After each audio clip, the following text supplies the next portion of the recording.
Welcome back to Rev Endurance Sports. Now this is video 2. What we were doing in video 1 was removing a seat post that we believe is suspect. So Tommy, if you can you come underneath the lights here and just let the phone just sit there just for a second. It will focus in. And there's a little wrinkle there.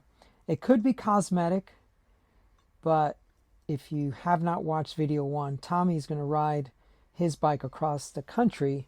3,000 miles. 3,000 miles. And so we don't want anything that's questionable on the bike. And if you missed video 1, he was out on a ride, seat post slipped. He did not have a torque wrench. I talked about how wonderful these Ritchie torque wrenches are. He didn't have one. Tighten it down, and then we have this wrinkle, because it was probably past the 5 Newton meter point, which is acceptable for most. Now, this is a steel bike with a collar. So with steel bikes, you don't have to be as careful about breaking the frame.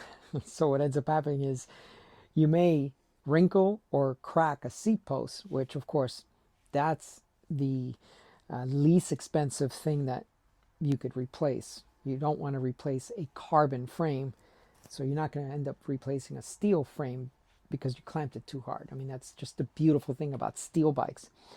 So in the previous video, we talked about measuring 3 times, disassembly once. So what we had come up with was that if you come in a little closer, sir, the first measurement was a tip-to-tip measurement of 65. We have that again. The saddle height was 84.5. And I mentioned in that video that as long as you measure both times in the exact same place, so if you want to do center of the bottom bracket, which is just a goofy place to take measurements from, I just measure, in this case, top of the pedal spindle, because I'm not removing these pedals. So it's the same pedal both times. And we want 84.5, and we have that. And then we had to the stem clamp here, we had 48, and we have that. So every measurement is right back where the other one was. And then the setback, somehow we gained like half a centimeter of setback. I don't know how that happened, but it's good because he only had 3 centimeters of setback, and I think he should be a little further back. I think 3 centimeters is too far forward, in my professional fitter's opinion. So we have a damaged seat post, questionable damaged seat post. Remove that. We have a whiskey seat post that we put in it. Now the interesting thing is, what I do with that sticker, that seat post was rated at 9 Newton meters. I don't know what I did with the sticker. We removed the sticker. It said, hey, be careful, no more than 9 Newton meters. And that's what we did. 5 Newton meters. So we obeyed that rule. And what I also found interesting is you have an XQ Lab saddle. We haven't talked about this. How did you end up on this? It was an eBay purchase on another bike. So the bike came with it. The bike did not come with it. No, the bike that you bought on eBay? No, I bought the saddle. I bought the saddle off eBay just to experiment because I was going through so many different saddles to try to find one that fit me. Right. And I saw one on eBay, cheap. Yeah. Bought it to try. Yeah. And now all my bikes has got them. Yeah. So I'm curious, had you seen any of my videos on SQ Lab saddles, or how did you end up? Like, you don't remember? I don't remember. Yeah, that's fine. It is cool that you ended up on one, because I sell these more than any other saddle in my inventory. So I do SMP, I do Physique, Salutalia, I do anything and everything, but I end up selling the SQ Lab, and this model in particular, the 612, more than any other saddle. I tried the Active. Yeah. Did not like it. Yeah.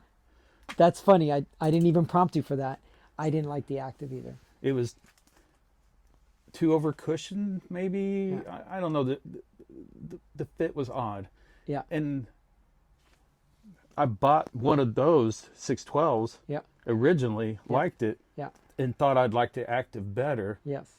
So Because I bought it full price. Yeah. And end up not liking it, and it Yeah. sits on the shelf and it doesn't do anything. So I did a video on buy the standard saddle, not the active, because one of the things I didn't like about it, like you said, I don't like the fact that the saddle allows you to rock your hips. I don't like that. I also don't like the grippiness. Yeah? Yes. Is that what you felt too? Yep. Yeah. So this allows you to slide more up and back on the saddle, and it's not as grippy. So Good point. I felt very fixed Yeah. in that saddle, yeah, and it was too cushiony. yeah, yeah. Okay, so let's just switch camera angles just for a minute. So Tommy, we still need to do a good ride tomorrow, and then you can load up the bike with all your bags. So I saw a frame bag. What Yep. else you got? Seat bag, Seat frame bag, Yep. and Well, we took the top two bag off so we can take measurements I have of the stem and everything. I've got aero bars Oh, you got aero that I'm bars. going to Yeah. put on in a bag that mounts to the aero bars. Yeah.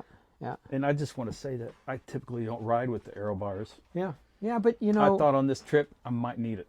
but your hands were not. Your right hand was numb today. Correct. And I bet it's probably the climbing that I'm not used to. Mm-hmm. And I'm going to say I'm gripping too tight with my hands. Mm-hmm. Putting too much weight on my hands is what did it. Yeah. So tomorrow we do a mountain. So today we just did rolling terrain. Tomorrow you do a mountain. So if I have to remind you, I will tell you, hey, slide back a little bit on your saddle. Relax the hands. Yeah. Think about holding an egg in your hand. Yes. Yeah. So you're holding an egg, an uncooked egg, a raw egg in your hand, and you do not want to break that eggshell Correct. by squeezing the handlebars too tight. And then maybe that's what's causing some of the numbness. So in your right hand. Now, nothing's been changed about your bike fit. The stem is the same. Everything is the same. Nope. The only thing. Same stem length, same stem Yep. angle. Everything's the same. And you were doing 100 plus milers on this bike. And today was 62-ish miles, which of course, time difference for mileage difference. I think today was, probably 5 hours of rolling time because we were just chatting, just getting to know each other, which was pretty cool. Okay, that's all for today. Please like and subscribe. We are going to do a lot more videos with Tommy. We've got some climbing to do tomorrow. I'm going to hit 10 million feet tomorrow. I ended up with like 4,800 feet today. I only need like, I don't know, 5,500 tomorrow. I needed only 5,500 tomorrow, but I did like 4,800 today. Just, I don't know. The miles came easy just because we were talking. All right. Thank you so much for tuning in. Please like and subscribe, and we'll see you folks up the road.